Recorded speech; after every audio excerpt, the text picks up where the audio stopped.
Hello and welcome to my channel. Today let's do some quantitative analysis. Let us use statistics and check out the stock price movement of two Philippine stocks. One is Globe Telecom and the other one is PLDT. These two Philippine stocks are the major carriers in the telecom industry here in the Philippines, and I want to check out how these two price movement goes in terms of historical price movement as well as the recent 30-day price movement. Afterwards, in the later section of the video, let's check out and predict what is the stock price, estimated stock price on February 15, which is on Monday. Okay, so now let us begin. So first, let us check on the historical stock price movement of Tel and Globe from the years 2015 to 2020. Okay, basically here on the top, you can see that from 2015 up to the mid of that year, Globe Telecom stocks are going up as well as Tel is just going down. Okay, then they continue to move somewhat in a unified direction, meaning to say when one stock goes down, the other one goes down as well. If one stock goes up and the other one goes up as well. Okay, but we cannot really see how it is. I mean, is it really true? And what is the, are we that confident to say that they are just moving in the same direction? Okay, we cannot answer this by just looking at the charts. Okay, some people do. They call it technical analysis. But in my case, and in this video, we are going to look at statistical measures, or what you call that, quantitative measurement, or strategies in order to say that this price really moves in the same direction. Okay, so quantitative analysis is used in science. Okay, wherein if you have some, we're going to form some hypothesis testing or some experiment and check that testing or hypothesis if it's true or not. So basically, if you are doing this research in scientific journals, or you in your college days or wherever in your work, you do this quantitative analysis, and this analysis can only be accepted if they pass some mathematical or statistical methods. Okay, so in order for us to implement quantitative analysis here, so below here you can see that I change this price drop and price increase of these different of these different two stocks. Okay, I changed them into I call them, or we call them, log returns. Okay, log returns is the rate of change of a particular stock from day 1 to day 2. Okay, for example, in the ordinary rate of change, if one stock increased by 5%, we can say that the stock return is 5%, or the stock increased by 5%. Okay, but in this case, I used the logarithmic return, which means it's the continuous compounding of return. Okay, or the percentage. So it's not that counterintuitive, and there are some videos about that, but we are not going to focus on that one. So you just need to know that log return is just the representation of a stock price movement on a day-to-day basis in this case. Okay, so as you can see also here, I put here the correlation coefficient of 0.402. It just states that both stock price, or both companies' stock price, move in the same direction or positively correlated with one another, and this correlation coefficient is statistically significant. Although I did not show it to you, the high correlation itself, which is 0.42, will say that it is significant. Okay, It's not that some of them would accept point 0.6 is significant, but in this case, for me, 0.402 is somewhat okay. Okay, you can actually test it using statistical test, and it will provide the p-value. Okay, so correlation coefficient is just the measurement of how two things uh, or how two phenomena, or in this case, the stock price, move in the same direction or in the opposite direction. Okay, if the correlation coefficient is positive, so they move on the same direction, meaning to say, if one stock is going up, the other one is also going up.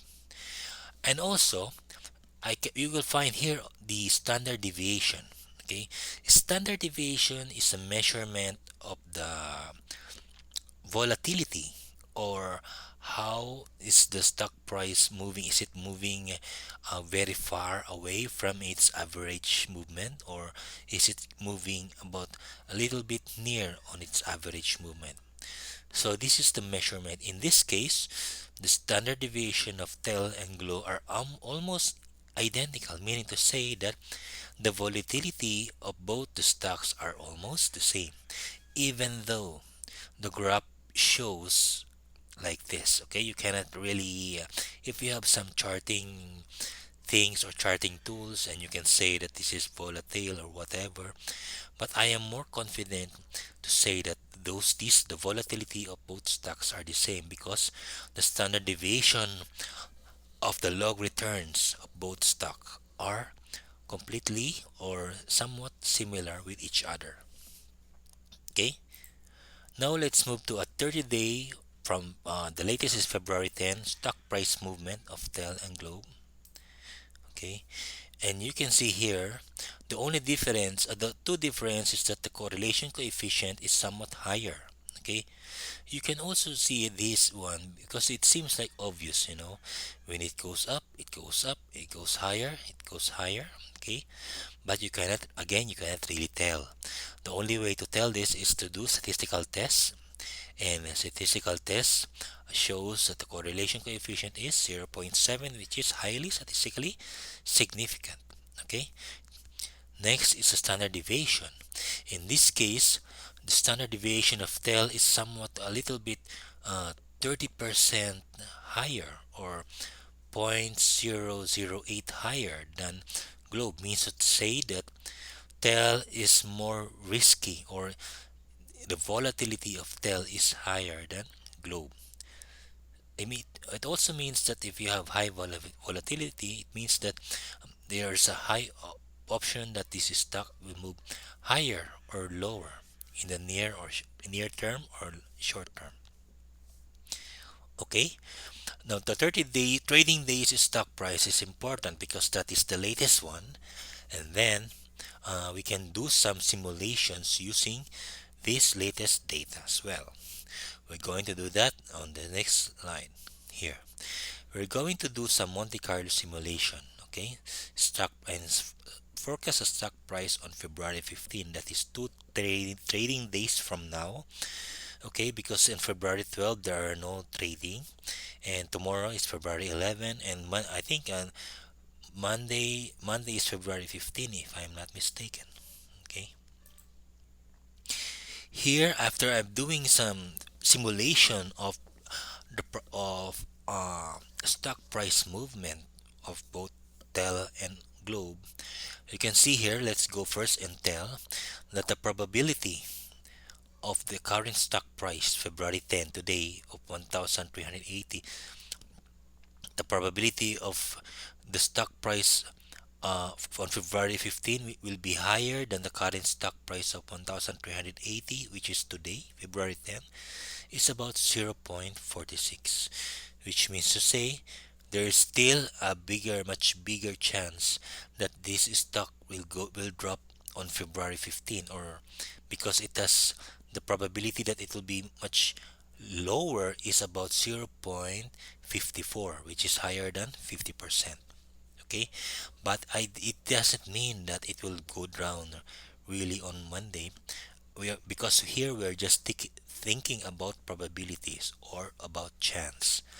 we really don't know where the stock is going actually, but we will have the probability in our favor, and we can decide based on this probability. Okay, and check on Monday if the stock price is within this range. Okay, what also this means is that it is estimated that the minimum price on Monday is 1,267 and the maximum price is within 1,582. Okay, that is at least 200 pesos high and low in this expected or the mean price of 1,381. Okay, as you can see, the mean price is somewhat a little bit higher, about 1.9 peso than the current stock price of February 15, February 10, which is 1,380. Okay, it's a, but the thing is, we cannot really invest in and sell it on Monday if for example a stock price is not that really that much high, because we need to cover also this trading cost, the buying cost, and the selling cost. Okay, there's a buy and sell trade costs involved. Okay, so we have to take that into consideration, and for that matter we can create some computations on what are our chances of getting a higher stock price on February 15. Okay, so the stock price currently is 1380, so it's somewhat here. And what is a chance that we will going to get a stock price of about 1400 above, or if we're lucky we're going to get some stock price of 1500 next on Monday. The same is true with Globe, although in Globe the probability of a much lower stock price is about 0.52%, 0.52. Okay, so this spread and this one is a little bit higher. Okay, so as you can see, this one is I think this one is more compressed than this. Okay, as you can see in this graph. Okay, so the standard deviation is more slower in Globe, so it means to say that the standard deviation of this distribution is much slower. Okay, compared to this one. Which means to say this one is spread a little bit higher, so the chance of you losing money is a little bit higher, and the chance of you of also gaining so much money relative to Globe is a little bit also higher. Okay, so that is how we analyze a stock price based on stock price movement only, and do some estimates after 2 trading days. Okay, so if you have any questions about this quantitative analysis on stock price, just give me write some comments below. Okay, so I just would like to emphasize only we cannot do some point forecast. It's just always a probability, because we will never know the future, but we have the probability to guide us and do some informed decisions. Okay, so in trading and in quantitative analysis of stock price movements, usually there is a model and we test that model using back testing. But the difference is that that model is based on probability and statistics. Okay, probability and statistics are it's based on uh, science fundamentals. Okay, science experiments, fundamentals. Okay, it is not based on charts. I mean to say that it is not based on technical analysis. Okay, so it's different. So the two are different. So what I'm showing to you is a quantitative part, or quantitative analysis on looking at data, another way of looking at data on both Globe and Tel. I did not, however, include Dito because I still don't have a lot of stock price data on Dito communications. So I was just sticking on these two and show you some statistical properties between the two stock prices. Okay, so hope you like this video. Please subscribe to my channel, and um, click the bell button so that you can have some information on my next topic, regarding some quantitative analysis on stocks and other statistical topics and programming topics that you might like. the near future. Okay, so thank you for watching. Bye for now.